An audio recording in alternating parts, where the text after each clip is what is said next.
What's happening, tubes? I'm getting under attack again by mosquitoes. I've been got bit right there, and of course on my ankle too. But anyway, aside from that crap, I got the 2 reviews out of the way, so I ain't got to worry about them anymore. And now it's to move on to trying to discuss or talk about different various topics. One that I've been kind of mentioning here and there is the difference between a technician and a mechanic. The difference between a technician and a mechanic, we'll break it down into 2 groups. You have your technician who has gone to school to be ASE certified, and from which dealership they ended up being, working at or whatever, or various dealerships. They may be the type of person who gets all the knowledge they can from one, and then they move on to another, and so on and so forth. And while they're there, they get to take online courses, not only at their job, but they get sent off to various schools that may accommodate for their better learning. In the end, you become master certified, particularly for either in general or that particular brand. We've got, at the Ford dealership that I work at, we have 2 that are certified right now. One is just a general automotive technician. The other one is diesel mechanics, or diesel technician, should I say. They end up usually making the better money rather than just your average Joe mechanic. They use tools to diagnose things. They usually can repair something that may be broken, and it may not even have to be like for example, it could be that you may need an AC compressor, or at least that you think you do, and you take it in and they diagnose the problem, and they see that it may just be that the clutch is going bad, or the pulley may be bad on the actual compressor, and it may end up being cheaper to replace the pulley than it would be to replace the whole compressor, depending on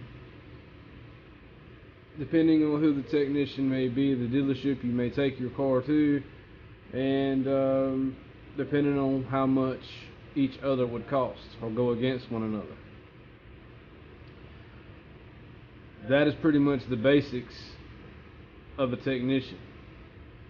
A mechanic, on the other hand, did not go to school for what they know, other than high school perhaps, and they may do their stuff at home. They may work at a little mom and pop garage, changing oil and brakes and this, that, and the other. And they don't usually use any kind of technology to diagnose problems. They just pretty much try to take a guess at the best guess they can without really actually diagnosing anything. So you may go in and only needing a fuel pump and end up replacing the fuel pump, the gas tank, the fuel filter, the fuel lines, the injectors, your everything that has to do with the fuel system. So you have to be very careful when dealing with those types of people. On another note involving that, you may have individuals who grew up from a child doing that kind of thing, and their parents may have been certified, or they may have had an uncle or a cousin or whomever that had taught them from the very beginning, and in the end they do have a quite large knowledge base of stuff, and they may even be the type of person who writes down notes. They may fix an item, or may be in the process of fixing an item and writing down notes as they go. That way, if it ever happened again, they'd be better prepared for the situation. They don't have any special tools other than just regular tools. And what I mean by that is, testing devices, electronic testing devices of some kind.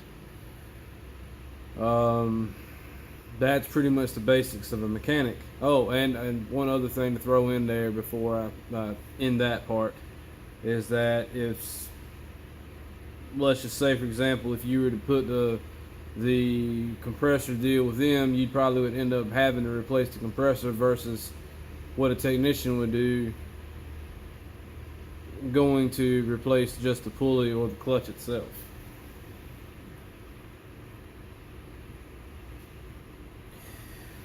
It's sad and unfortunate that you have many of mechanics out there that have had the privilege to go to a school to become certified, and they've just turned it away. If you take the two and you compare them together, you can say, okay, well, I'm going to take my car to Joe Blow, and Joe Blow is going to give me the full workup as far as diagnose my issues. I mean, your vehicle may be, let's see if I can throw an example out there.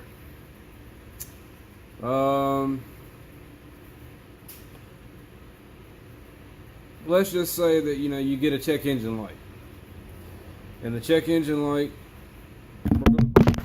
oh crap, I thought this thing was going to hold better than that. Let's try it again. I might have to edit all that shit out. But anyway, let's say you take your car to, well, let me go back to what I was saying. Say you have a check engine light pop on. Check engine light, you don't have a clue what it is. That could be wrong. You've got oil in it, you've got water in it, it's not running hot, it's not doing this, it's not doing that, but yet everything seems to be okay. Well, you take it to Joe Schmo, not Joe Blow, Joe Schmo.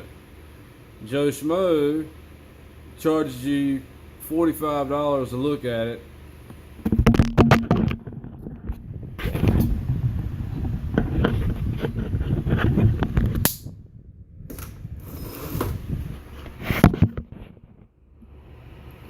Joe Schmo may charge you $45 to look at it, and it ends up being that they end up replacing a complete fuel rail. They may hook it up to a code checker or code reader, and clear the code just long enough for you to get in the car and go down the street and it pops back on again, but yet you just handed them $500. Versus you taking it to a technician, which is going to cost a little bit more for the diagnostics and the hourly rate that you'd be paying as far as the labor. But in the end, rather than you paying $500 for a fuel rail that didn't fix your check engine light problem, you'd be getting your car would actually be put on the machine right away. And it may be like, for example, if it was some of ours, it's what's called an IDS. It's basically just a laptop that has a VCM module that connects to it, and then it connects to the service port or your OBD port, and it reads all the information from the computer to it. So the computer's in the car can be talking to the laptop, and the laptop can talk back. And it swaps information back and forth and gives readouts and whatnots. In the end, you may be paying just $250 for the labor, and the part may only have been an O2 sensor. $75, $80 upwards to 200, depending on the car. So you round it off being, let's just say, $500 total to fix the problem, diagnostic wise, problem wise, and you're back riding again. Your check engine light is out, you have no concern, no care in the world. Now, I'm not saying that there's not any good mechanics out there.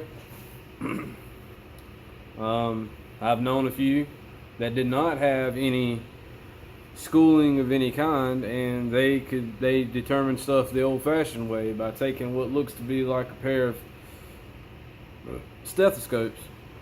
You know, like a doctor would, check your breathing and your heart. Except this one's got a long rod on the end of it. And then they take that rod and they place it wherever they think the noise is coming from, and then they listen. And depending on the situation, 9 times out of 10, they'd be right.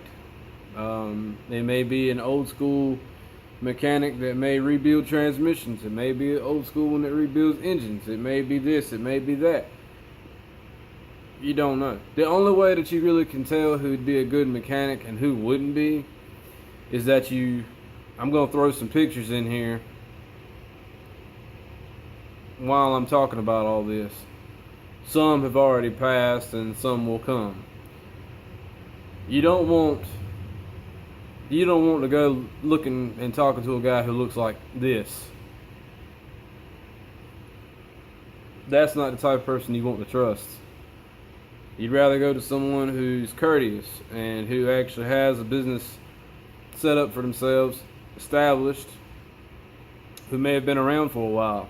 You may want to ask some of your friends who may know that person, saying, hey, is Joe Blow a good guy? Can he do this? Can he do that?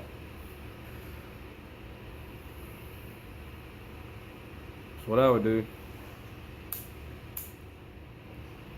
So, would you rather go see this guy? Or would you rather see this guy? Would you rather pay this kind of money? Or would you rather pay that kind of money? That is all the question. And that is pretty much it as far as the basic definitions of each.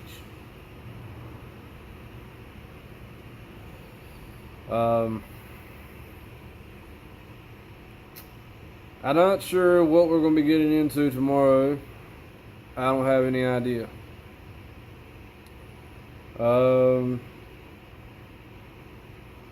I will say this much though, a neighbor, the old man, decided to come cut his grass today.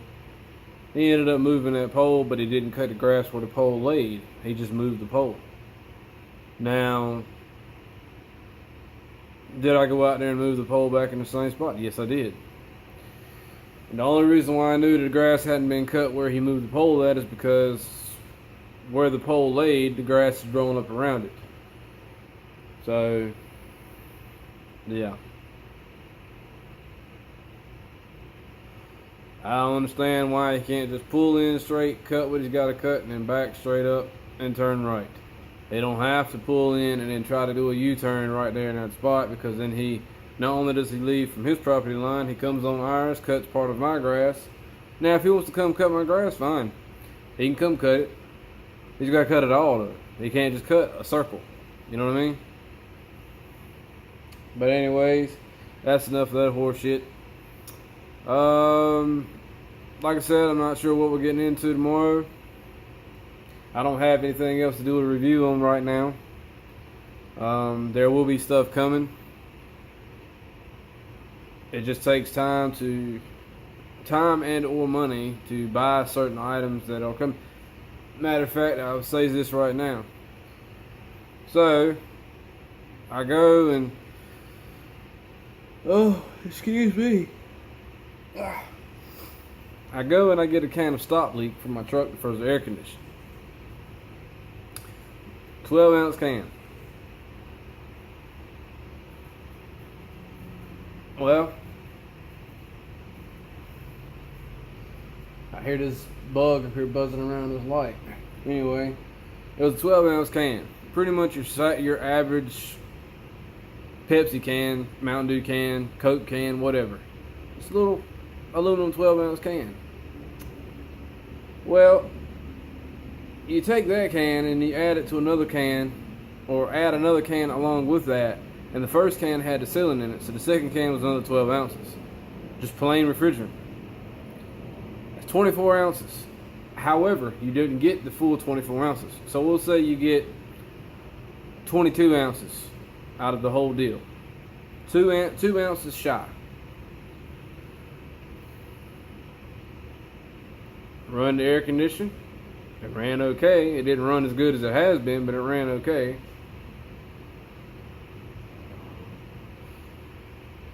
And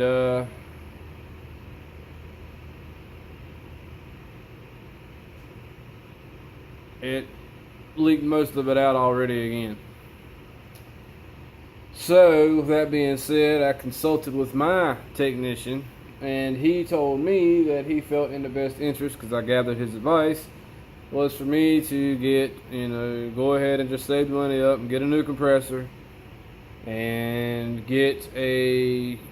when you get the compressor, you should get the dryer and the orifice tube all together. And most of it I can put on myself. I'm going to tell y'all that I'm kind of getting tired of dealing with the air conditioning. So it may be that I may just hold off and not worry about it, because August is just around the corner. It's coming. I mean, you think it's July now. So it may be the middle of September before I get all the parts for it. Who knows? It depends on what comes along before then. Something may pop up that may need to be taken care of, and I need to take care of it. But indefinitely, whenever I get all the stuff done, we will be discussing it. So there will be no more air conditioning talk about mine until it's fixed and works like it's supposed to. But one thing that I will say to this, and I won't say nothing else about it, here's what I don't understand. You take someone who gives a complete shit less about their vehicle, doesn't change the oil in it like they're supposed to, don't buy tires for it like they're supposed to, don't do this and that and the other. Don't even just don't do the general maintenance that the car or truck or whatever requires. However, the air conditioner works like a damn charm. You take mine, for example, I maintain it very well, to the best of my abilities. And the air conditioning gives me shit. I don't get it. I don't get it. If you have a problem the same as me, and you would like to talk about it, please leave me a comment below.